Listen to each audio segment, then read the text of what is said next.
Années 70, l'horlogerie est en crise. Le responsable, c'est le quartz. 30 000 oscillations secondes, une précision imbattable, il a failli tuer la montre traditionnelle. Dès 1988, déjouant toutes les prévisions, la montre mécanique revient. Elle est plus chère et moins précise que le quartz, mais elle fait tic-tac, c'est irremplaçable.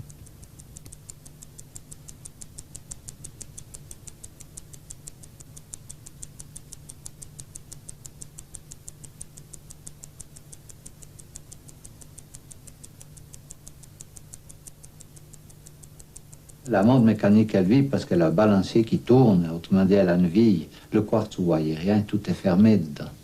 L'électronique, c'est de l'abstrait. Vous ouvrez une montre électronique, j'ai rien contre le progrès noté. La précision électronique, c'est magnifique. Mais vous ouvrez une montre électronique, ce sont des fils, des points de soudure. Une montre mécanique, c'est une montre. Vous vivez avec. Une montre quartz, c'est pas la même chose. Vous la laissez pendant 5 mois, 6 mois dans un tiroir, vous la reprenez, elle remarche. Une montre mécanique, si vous ne la remontez pas après 40 heures, elle meurt. Il y a 15 ans, personne n'aurait parié un sou sur l'avenir des montres mécaniques. Aujourd'hui, on se les arrache. Plus elles sont chères et compliquées, plus on les aime, même s'il faut les attendre longtemps, jusqu'à 3 ans, délai de livraison de certains modèles. Les montres mécaniques représentent presque la moitié de nos exportations. C'est une résurrection.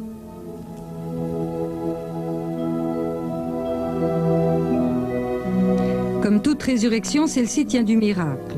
Certaines manufactures ont failli ne pas retrouver leur technique, pourtant ancestrale, par exemple Zénith au Locle, maison plus que centenaire.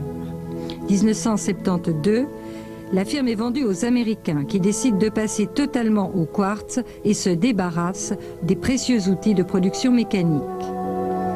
Pour Zénith, le miracle a le visage de ce retraité employé pendant 40 ans comme chef de fabrication des ébauches.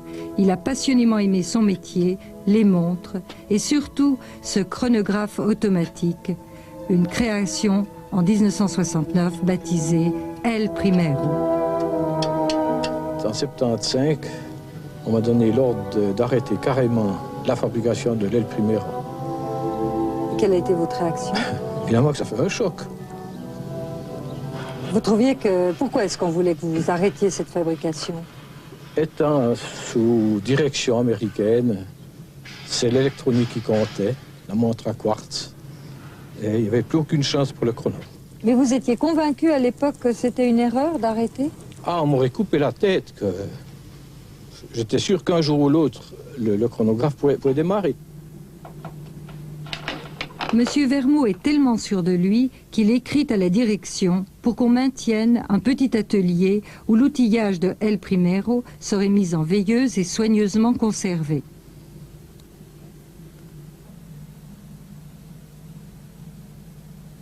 Sans être contre le progrès, je constate que le monde est ainsi fait, dans ce sens qu'il a toujours des retours en arrière. Vous avez tort de croire à l'arrêt total du chrono mécanique automatique. Aussi, je suis persuadé qu'un jour, votre entreprise pourra bénéficier des lubies et modes que le monde a toujours connues.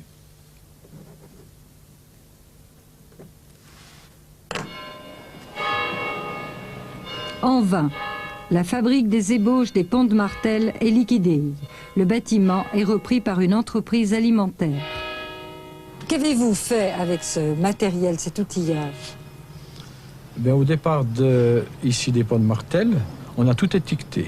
On a donc mis en caisse tout ce qui est cam, tout ce qui est étampe, tout ce qui est outils de coupe, de petites machines qui auraient été mis au débarras. Alors j'ai demandé à la direction de pouvoir m'occuper de tout ce qu'on avait étiqueté, de ces cams, de ces outils de coupe, des étampes, même des dossiers de plans d'opération, de gamme d'opérations, etc., de pouvoir tout mettre en un dans un même local.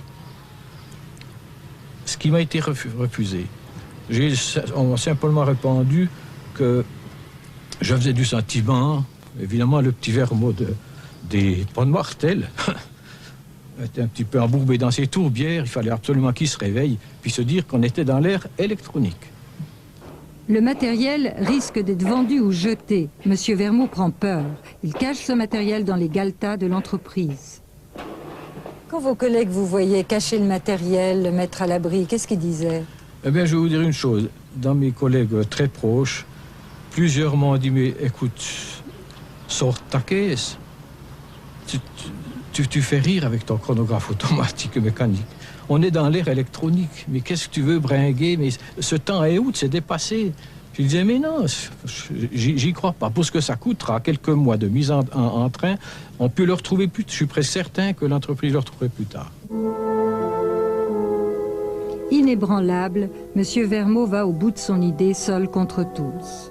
Pendant près de 10 ans, son trésor sommeille sur des rayonnages où personne ne vient jamais. Une étampe vaut 40 000 francs, il en faut 150 pour fabriquer le chronographe.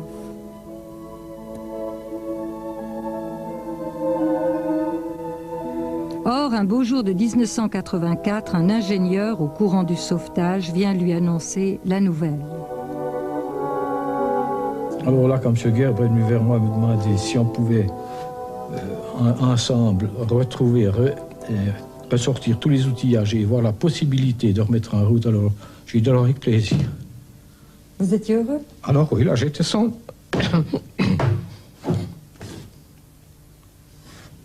oui, là j'étais son homme. C'était votre rêve qui se réalisait? Tout à fait.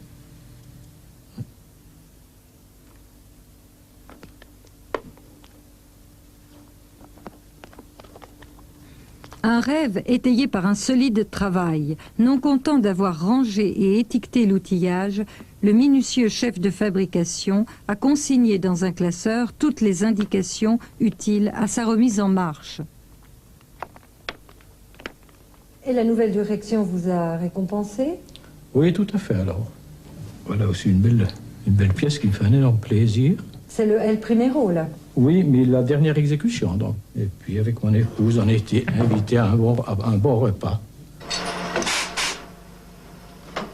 Telle a donc été la bonne surprise trouvée par la nouvelle direction, en l'occurrence Paul Castella, qui a repris Zénith en 1978. Toutes les pièces ont retrouvé leur place, la production du chronographe est repartie, c'est aujourd'hui le produit vedette de la maison.